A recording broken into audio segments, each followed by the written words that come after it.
Hello, hello, hello! Mama Bear here. Ako magvo-voice over sa vlog today.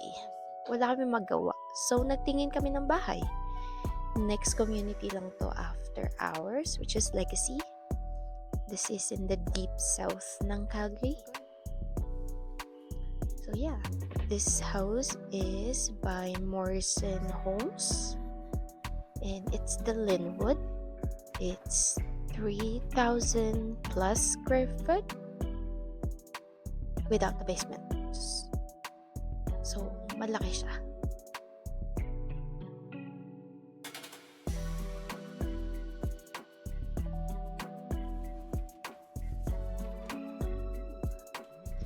Diba ang bongga ng entrance? This is the entrance from the main door.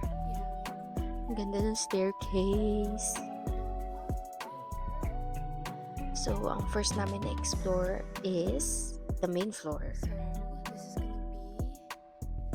Makikita nyo sa side, may washroom. Parang two-piece washroom siya. And then, ito ang entrance from the garage. So, ang dami niyang storage. So, this is for your coat closet. And then, pagpasok mo doon is the butler's kitchen. Ito nga, para itago yung mga other kitchen equipment na mostly kailangan nating itago para magiging showcase pa rin ang kitchen natin. Ang laki ng pantry niya.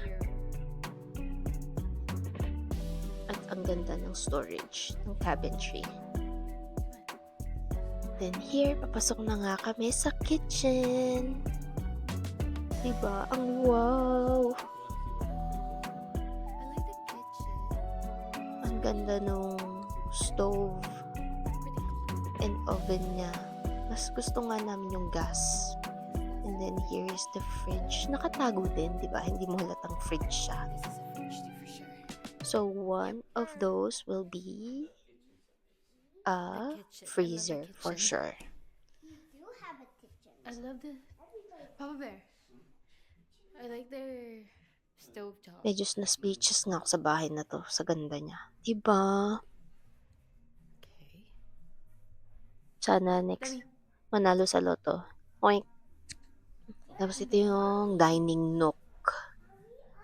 Marami siya makakaupo kasi yan. Oh yeah. Ano siya? wrap. May wraparound na bench sa gilid. No, this is the main floor. And then there's an office here. And then here is the office. Also, yung deck niya is wraparound din. Yeah. Just to mention here. Hindi kasi kami makalabas since malamig pa nga. I just don't. And here is the family room or living room.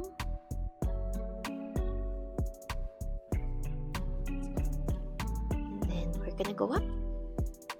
I like the entrance. Panalo talaga yung staircase nitong bahay na to.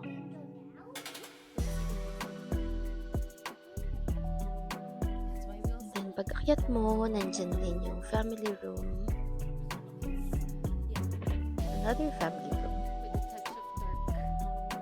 And then here is the master's or primary bedroom. Primary. Yeah. And ang laki ng ensuite nitong bahay na to. Grabe. Ayan, ito nga. Malaki siya for me. I think Parang ang daming unused na space. But still, to keep the luxury, diba? Parang ganda niya. Ganda pa rin.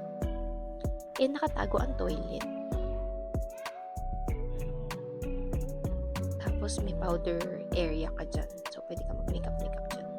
And here is the walk-in closet. Ang hindi ko lang bet is walang door yung walk-in sa washroom. And here is the laundry area na may linen closet sa side. Ang daming storage, diba? Tapos may dirty sink pa dito. So, pwede ka magbabad dyan. that's the big storage.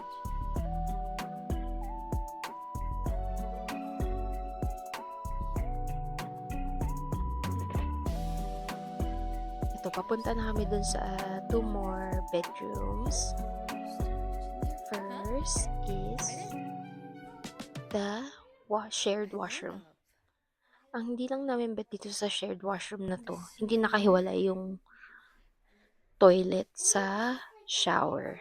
Ayan, di ba? Yes. You like the kitchen? Pero, his and her sink siya. Ayan yung first bedroom.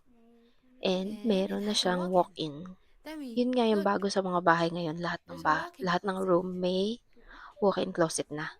So you can walk inside your closet. Pretty good, big one. Yeah. And then this is the second or third bedroom. And there is the walk-in.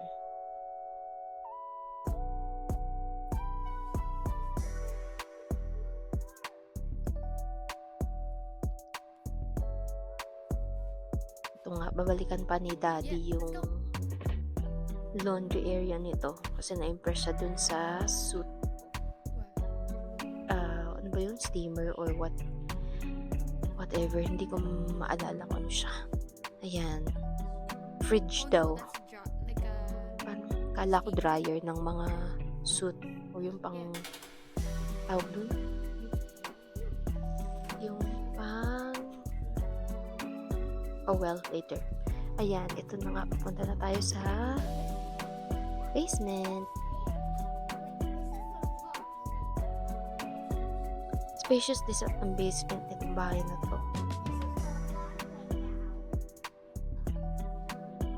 This is a big one. Ayan, and ang dami rin yung storage. So, there's a family room. Illegal basement pala to since wala siyang exhaust for the kitchen. So, you can put an oven here. It's not vented. I know. That's what I said. Pero wala siyang separate entrance. So, there's like a play area. So, mostly for single family, hindi mo pwedeng ipa-rent yung basement nito. And then, here is the bedroom.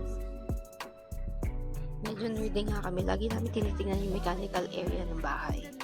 There's no Tingnan nyo naman, ang ayos, diba? Nakagilid lahat. nakagilid lahat. So, yeah, you still have space for storage. And here's the The washroom. shower. And there's a chair in the shower. It's like a basic washroom lang dito. At that's most of it for this first house. Marami pa kaming tinignan na bahay. So, please like and subscribe and watch all our videos. 3,000. Bye!